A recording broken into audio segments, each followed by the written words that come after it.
திரு சங்கை பத்மநாபன், நீங்கள் எப்படி பார்க்கிறீர்கள்? அது வந்து விஜயிடம் விசாரணை நடத்தியிருக்கு, சிபிஐ விசாரணை, கரூர் துயர சம்பவம் தொடர்பாக. ஆனால் அடுத்ததாக டெல்லியிலேருந்து பிரச்சாரம் தொடங்கி இருக்கிறாருன்னு திரு ஆதவர்ஜனா சொல்லுகிறார். எப்படி புரிந்து? அது வந்து ஒரு ஃபார்மல் வேர்டு தான். தே ஆர் ஃப்ரீ ஃப்ரம் என்கம்பரன்ஸ்ன்ற ஒரு அழுத்தமாக சொல்கிறாரு.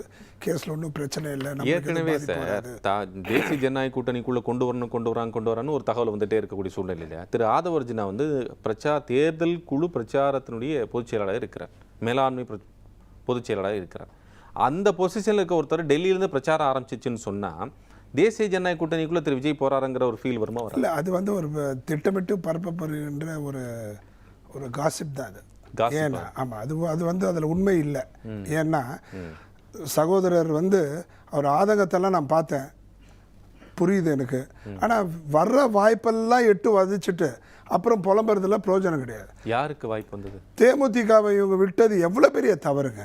அந்த மாதிரி இவங்க தானே வந்து பேசிட்டு இருந்தாங்க. இந்த மாதிரி சர்வசாதாரணமாக வர்றவங்களெல்லாம் விட்டுட்டு இப்போ குத்துதே குடையுதேன்னு எதுவும் பண்ண முடியாது. தயவு செய்து அதிமுக வந்து மிகப்பெரிய அளவில் பின்னடைவை சந்திக்கக்கூடிய வாய்ப்பை அவர்களே கொண்டு வந்துட்டாங்க. இருக்கிற கட்சியெல்லாம் சேர்க்க வேண்டிய ஆட்கள் எல்லாம் விட்டுட்டு இப்போ இளைஞர்கள் மத்தியில், பொதுமக்கள் மத்தியில் திமுக வீழ்த்தப்படணும் என்கின்ற சிந்தனை கொண்டவர்கள்லாம் அதிமுகவுக்கு போடுவாங்க. ஆனால் அதிமுகவுக்கும் போட்டு தாவேக்காவுக்கும் போட்டு திமுக எங்கே வந்துருமோன்ற அச்சம் வந்துருச்சு. இப்போ ரெண்டு பிரச்சனை மக்கள்கிட்ட. தாவேக்காவுக்கு போடுவோமா, அதிமுகவுக்கு போடுவோமா? ரெண்டு பேரில் யாருக்கு அதிக பலம் இருக்குது திமுகவை வீழ்த்த? அந்த சிந்தனைக்கு அவங்க வந்துட்டாங்க.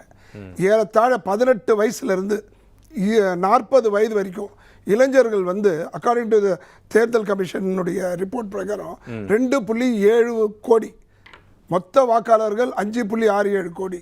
அதில் ஆல்மோஸ்ட் 2.7 crore இளைஞர்கள். அதில் 70 லட்சம் போனால் கூட 2 கோடி மக்கள் கண்ணை மூடிட்டு தேதியை பார்த்துட்டு இருக்கான். முதல்ல இளைஞர்கள் வந்து தேர்தலை வந்து ஒரு பொழுதுபோக்காக எடுத்துப்பாங்க. இந்த தடவை தேர்தல் அந்த தேதி 23, உலகத்தில் அவன் என்ன பண்ணிய மறந்தாலும் எங்கே போகிறானோ போலியோ, அந்த ஏப்ரல் 23 கணிச்சு அவன் வாழ்ந்துட்டு இருக்கான். ஏன்னா they want change and they want TVK should lead the state.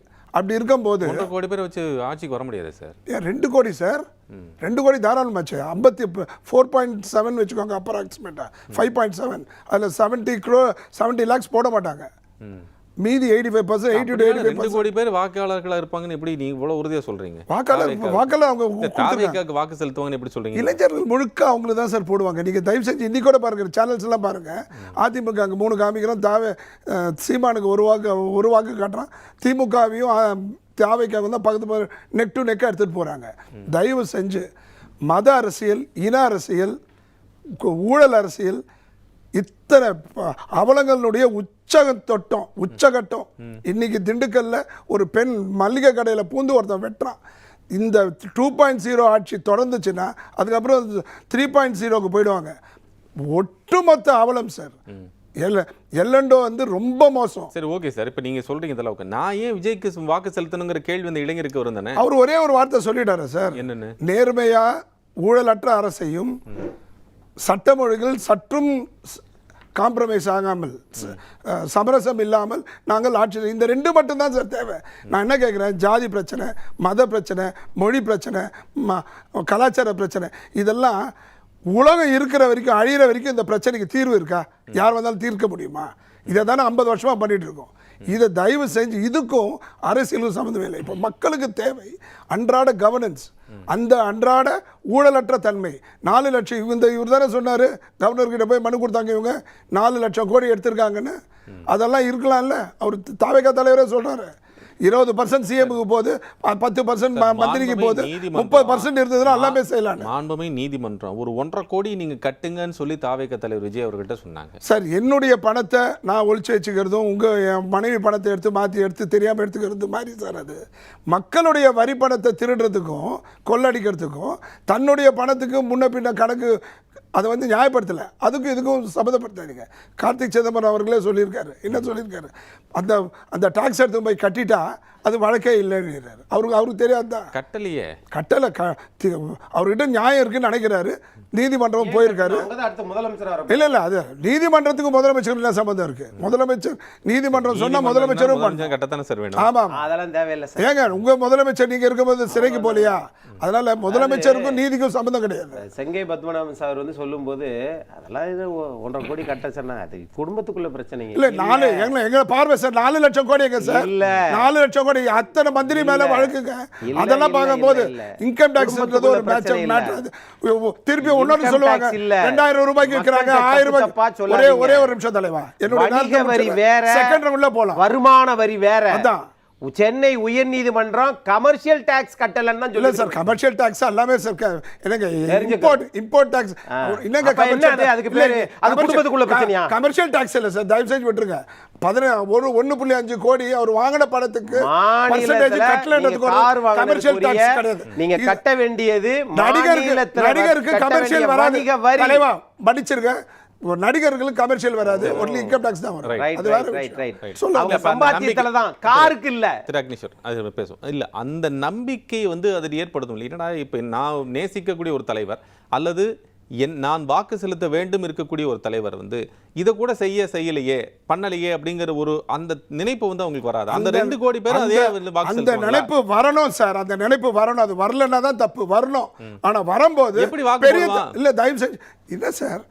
கொள்ள 4 லட்சம் கோடி 5 லட்சம் கோடி டாஸ்மார்க்ல 10 ரூபாயில ஒரு நாளைக்கு 150 கோடி ஒரு நாள் வருமானம், அதெல்லாம் இவங்க தானே பட்டியலிடுறாங்க. அதெல்லாம் தயவு செஞ்சு அதையும் இதையும் என்னங்க இப்போ தானங்க அவங்க கட்சி ஆரம்பிச்சு 1 வருஷம் 2 வருஷம் முதலமைச்சர் வந்துருவாங்க.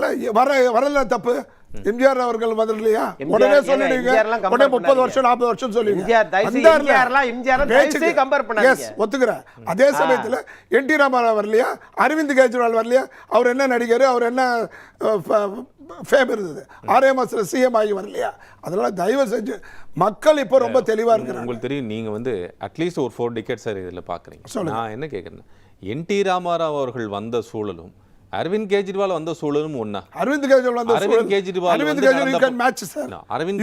வந்து ஏற்கனவே அங்க ஒரு பிரச்சனை இருப்பதாக ஊழலுக்கு எதிராக ஒரு ப்ரொடெஸ்ட் நடந்துட்டு இருக்கு. அது ஏற்கனவே அண்ணா ஹசாரின்னு ஒருத்தர் வந்து உண்ணாவிரதம் வந்து ராம்லீலா மைதானமே ஸ்தம்பிச்சு, மொத்த டெல்லியே ஸ்தம்பிச்சு. இதே திரு விஜய் அவர்கள் அங்க போய் அவரை போய் சந்திச்சுட்டு தானே அண்ணா ஹசாரே இங்க வரல. இல்ல அரவிந்த் கெஜ்ரிவால் தானே கண்டெஸ்ட் பண்ணாரு.